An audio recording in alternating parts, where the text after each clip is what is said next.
Hello everyone, welcome to Rome Tips. Today we will be discussing how to go incognito on your Mac.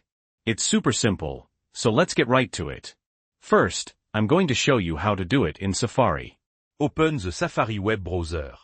Once it's open, click on File in the top System menu. In the drop-down menu, select New Private Window. You can also use the keyboard shortcuts shown on screen if you prefer. A new window will appear, and now you can start using private browsing just like you normally would. See? It works exactly as you'd expect. Now, let's move on to Google Chrome. Open the Google Chrome web browser. Again, click on File in the top System menu and select New Incognito Window. And again, those keyboard shortcuts are there for you. Alternatively, you can click on the three dots in the top right-hand corner of Google Chrome. In the drop-down menu, select New Incognito Window.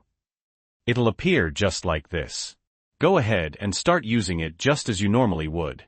And again, it's functioning exactly as expected. And that's it. Super easy, right? If this video was helpful, please leave a like. And if you have any questions or comments, feel free to leave them below. Also, don't forget to subscribe to Rome Tips for more Mac tips and tricks. Thanks for watching.